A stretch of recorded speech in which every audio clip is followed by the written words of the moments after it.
BB baliqchilik ferma xo'jaligi 2 gektarga sun'iy ko'l o'zimiz hosil qilganmiz.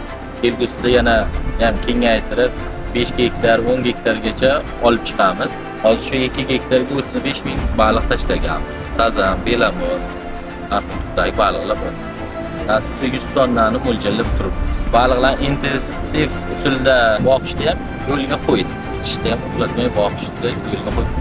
Baliqni tozalatib, muzlatib qo'yadigan muzlatgichlar ham quryapmiz. Maqsadimiz shu xalqqa sifatli, arzon baliq yetkazib berish. Yana tarmoqlarni kengaytirib, chorvachilikni ham tashkillashtirganmiz. Kelgusida xalqqa arzon go'sht yetishtirib beramiz.